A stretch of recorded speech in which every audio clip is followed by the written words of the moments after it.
Good morning students.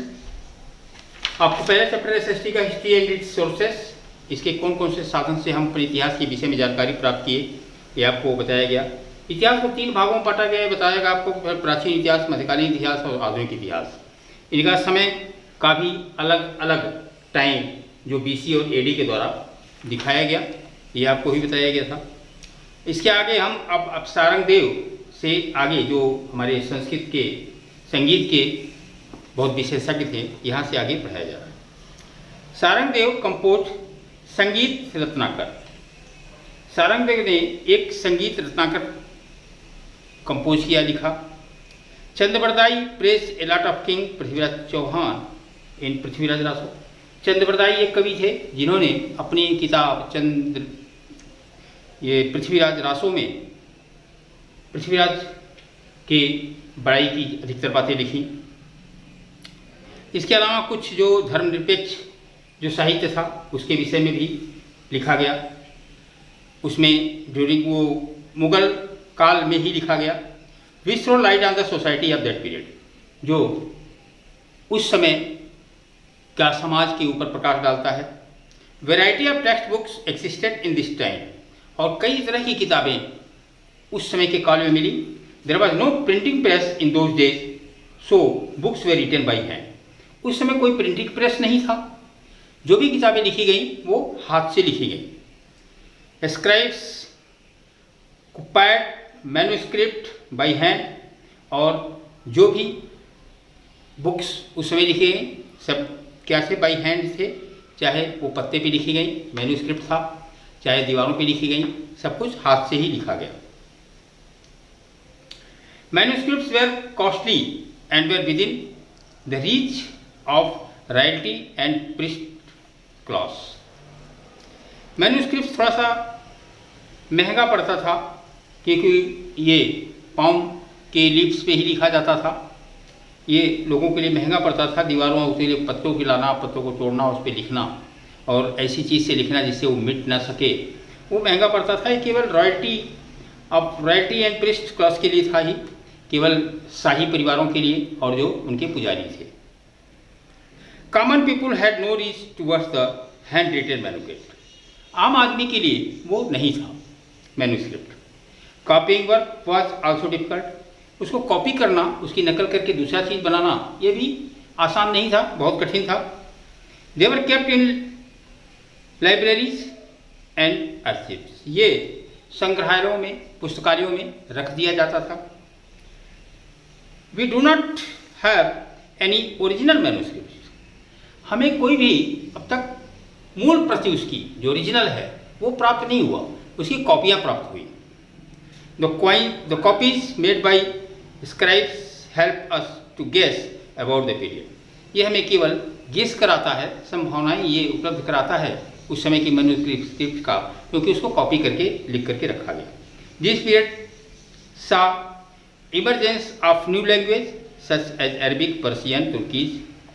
ये उस समय की जो भाषाएं थीं, जो नॉर्मली विदेशियों की भाषाएं यहाँ पे बोली जाती थीं, उन्हीं भाषाओं में लिखा गया था, जिसमें अरबी भाषा थी, पर्शियन थी और तुर्की भाषा थी। मुस्लिम हिस्टोरियंस यूज्ड दीज लैंग्वेज। ये जो मुस्लिम इतिहासकार थे उन्होंने इस भाषा का प्रयोग किया। अब इसके अलावा जो इंस्क्रिप्शंस और लिपियाँ थीं, जो मॉन्यूमेंट्स के ऊपर थे, बिल्डिंग्स, इमारतों के ऊपर, सिक्कों के ऊपर थे। Most Kings of medieval period were found of making new buildings. जो मध्यकालीन भारत में जितने शासक थे वो नई इमारतों के बनाने में बहुत ज़्यादा उनकी रुचि थी, शौकीन थे। दे कंस्ट्रक्टेड ह्यूज पैलेसेस। उन्होंने बड़े बड़े राजमहल बनवाए, फोर्ट्स, किले बनवाए, टेम्पल्स, मंदिर, मॉस्क, मस्जिद और फाउंटेन, झरने, इन सब का निर्माण वो राजाओं ने कराया। Qutub Minar was build, first building build by Delhi Sultanat. Qutub मीनार पहली मॉन्यूमेंट थी जो दिल्ली सल्तनत के द्वारा बनाई गई। Architecture reached at its height during the medieval age. इसका जो आर्किटेक्चर था, इसका जो बनावट था, ये बहुत हाईएस्ट था उस मध्यकालीन भारत का, मध्यकालीन समय का। This period was marked by the beginning of Indo Islamic architecture. उस समय जो भारत और इस्लामिक जो आर्किटेक्ट था, बनावट था, मकान बनाने की जो कला थी, वहीं से शुरुआत हुई। तो कुतुब मीनार, जामा मस्जिद, लाल किला और बहुत से ऐसे मकबरे थे जो उस समय बनाए गए।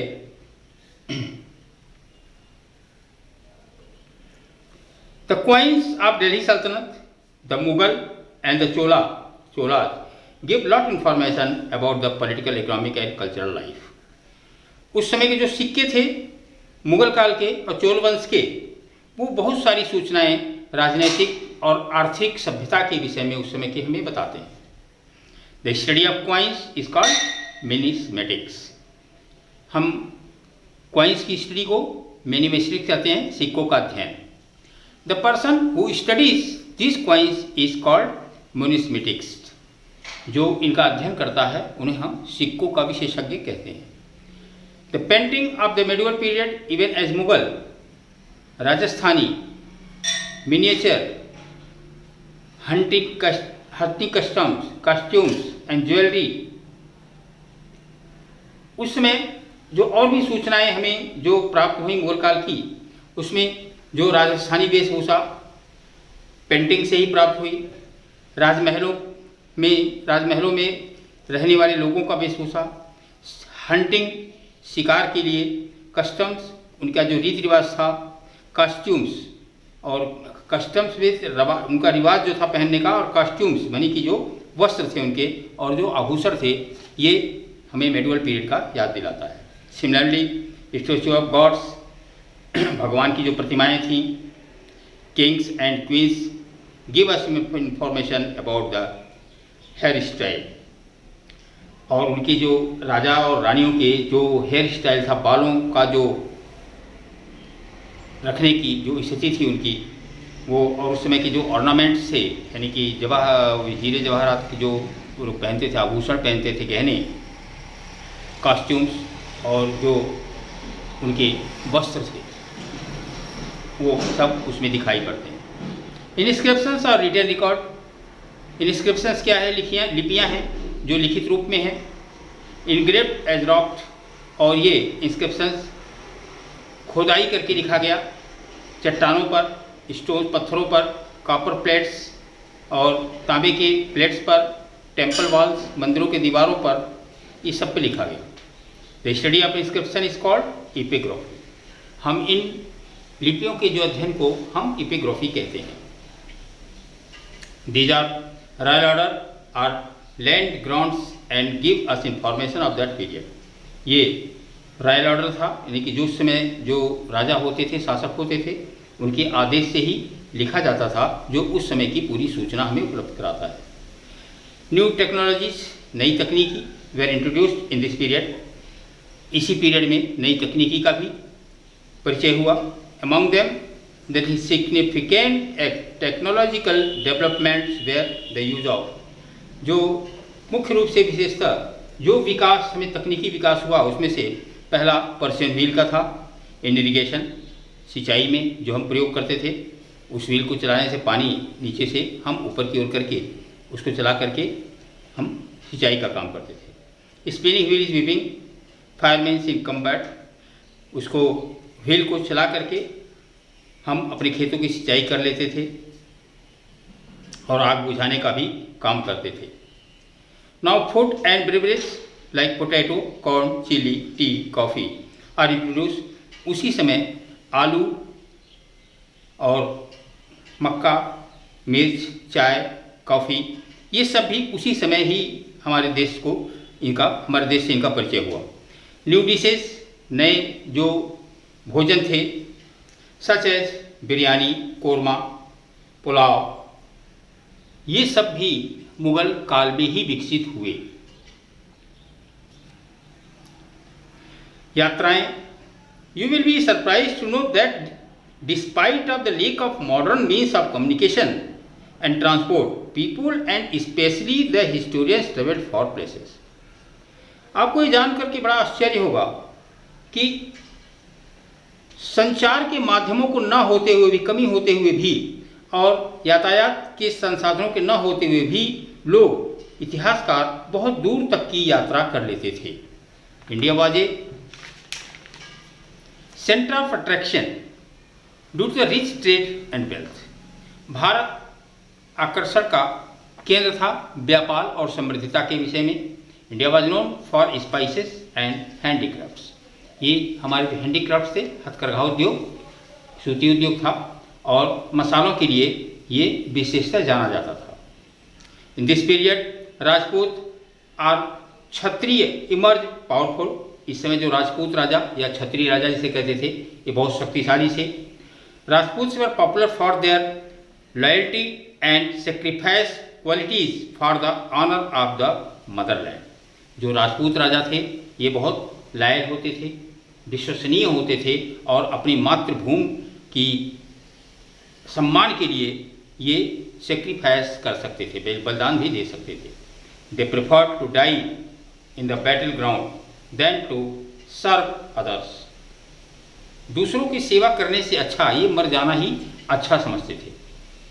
विश्व युद्ध में मराठा, सिख, जाट और Kayasth also become important social group in this period. इस समय जो और भी जातियाँ थीं जो बहुत ही महत्व रखती थीं, इसमें से सिख थे, जाट थे और कायस थे, ये भी बहुत महत्वपूर्ण हुए।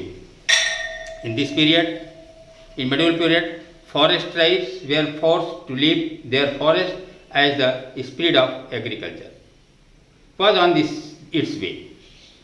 जो जंगलों में रहने वाली जो जनजातियां थीं, इनको दबाव बना करके जंगल को खाली कराया गया क्योंकि अब खेती का विस्तार हो रहा था। Some tribal group started tilling the land and started to give taxes on the chieftains। जो मुखिया थे, जमींदार लोग थे, कुछ लोगों ने तो अपनी जंगल काट कर स्वयं ही खेती करना शुरू किया और करके जो भी टैक्स होता था वो मुखिया को दे देते थे। New trade and craft were adopted by people. नए नए के तरह के व्यापार और कलाएं, हथकरघा ये विकसित की गई लोगों द्वारा। जतीज, जटिया, panchayat, assembly of elders become specific and complicated.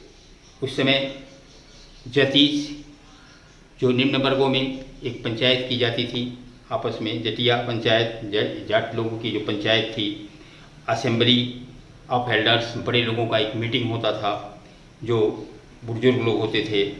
तो वो उस समय की विशेष ये कार्य थे जिनके माध्यम से हम अपनी समस्याओं को सुलझा लेते थे। अब इसके आगे emergence of regional culture and language, किस तरह से जो क्षेत्रीय सभ्यता थी और भाषाएं थी एक दूसरे में मिलती चली गई, इस विषय में आपको आगे कल पढ़ाया जाएगा। Thank you.